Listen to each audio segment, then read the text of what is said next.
একটি শিরোনাম ছিল যে নির্বাচন কমিশনের ওয়েবসাইটে নেই আওয়ামী লীগের নৌকা, এটি নিয়ে একটু কথা বলতে চাই। কেননা এইটা নিয়ে যে বিষয়টা ছিল শুরুতে ইনক্লুডেড ছিল নৌকা, পরবর্তীতে যেটা হলো, পরবর্তীতে দেখা গেল যে ওয়েবসাইট থেকে নৌকাটা নেই সেখানে। এর আগে উপদেষ্টা আসিফ মাহমুদ লিখেন যে অভিশপ্ত নৌকা মার্কাটাকে আপনারা কোন বিবেচনায় আবার শিডিউলভুক্ত করতে আইন মন্ত্রণালয়ে পাঠালেন? সাংবিধানিক প্রতিষ্ঠান হিসেবে এই গণঅভ্যুত্থানকে আপনারা জাস্ট বৃদ্ধাঙ্গুলি দেখালেন। কাদের এজেন্ডা বাস্তবায়ন করতে, কাদের দেওয়ার জন্য এই মার্কা রাখছেন আপনারা? পরাজিতদের স্বপ্নের রিফাইন্ড আওয়ামী লীগকে তাদের মার্কা ফিরিয়ে দিতে চান? বাংলাদেশের একজন নাগরিক হিসেবে নির্বাচন কমিশনের প্রতি প্রশ্ন রইল।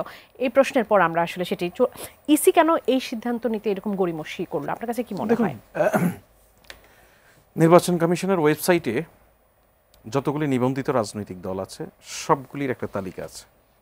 সেই তালিকায় দলের নিবন্ধন নাম্বার, দলের সভাপতি, সেক্রেটারি বা চেয়ারম্যান, মহাসচিব, দলের নির্বাচনী প্রতীক, দলের অফিস অ্যাড্রেস, ওয়েবসাইট, এরকম নানান তথ্য সম্বলিত এই তালিকা। এই তালিকা থেকে নানান সময়ে আমরা নানান রাজনৈতিক দলকে ড্রপ করতে দেখেছি। জামায়াত ইসলামী ড্রপ হয়েছে, জাকপা ড্রপ হয়েছে, সম্ভবত ন্যাশনাল পিপলস পার্টি ড্রপ হয়েছিল, এরকম নানান পলিটিক্যাল পার্টি, হ্যাঁ পিডিপি ড্রপ হয়েছিল, এরকম নানান পলিটিক্যাল পার্টি নানান সময় ড্রপ হয়েছে। আরো হওয়ার কথা, হওয়া উচিত।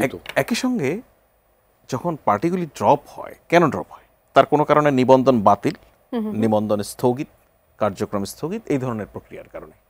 সুতরাং আওয়ামী লীগের যেহেতু রাজনৈতিক কর্মকাণ্ড স্থগিত আছে একটি আইনি প্রক্রিয়ার মধ্য দিয়ে, নির্বাহী আদেশে, সেহেতু আমি পার্সোনালি যদি বলি, আমি একটা পলিটিক্যাল পার্টির সবচেয়ে বড় অ্যাক্টিভিটিস হিসেবে দেখি নির্বাচনকে। সুতরাং মানে আমি যদি মানে এই আইনি ব্যাখ্যাটায় যাই, তাহলে আপনি দেখবেন যে আওয়ামী লীগের নির্বাচনের সুযোগ নেই, বিকজ তার অ্যাক্টিভিটিস যখন ব্যান, তার তো নির্বাচনের সুযোগ থাকার কথা নয়। আর নির্বাচন কমিশন যেহেতু সেটাকে অ্যাকসেপ্ট করে নিয়েছে, সুতরাং এই তালিকায় আওয়ামী লীগের নামও থাকার কথা নয়, প্রতীকও থাকার কথা নয়। এখন আরেকটা বিষয় আছে, নির্বাচন কমিশনের কিছু শিডিউল প্রতীক থাকে, নানান ধরনের প্রতীক, কিছু থাকে রাজনৈতিক দলের এগেইনস্টে অলরেডি অ্যালোকেট করা, কিছু আছে রাজনৈতিক দলগুলি যদি চয়েস চায় সেখান থেকে দেওয়া। যেমন এই ভাইদের শাপলা প্রতীক নিয়ে তাদের ওই তফসিলে নেই বলেই শাপলা প্রতীক পাচ্ছেন না, এরকম একটি ব্যাখ্যা নির্বাচন কমিশন দিয়েছেন। আবার অনেকগুলি প্রতীক থাকে যে আমাদের এখানে লোকাল গভর্নমেন্ট ইলেকশন যখন হয়, সেই ইলেকশনগুলিতে সমস্ত প্রতীক ওই প্রার্থীরা বেছে বেছে নেন, সেভাবে ইলেকশন করেন। সুতরাং এটা হচ্ছে প্রতীকের ব্যবস্থা।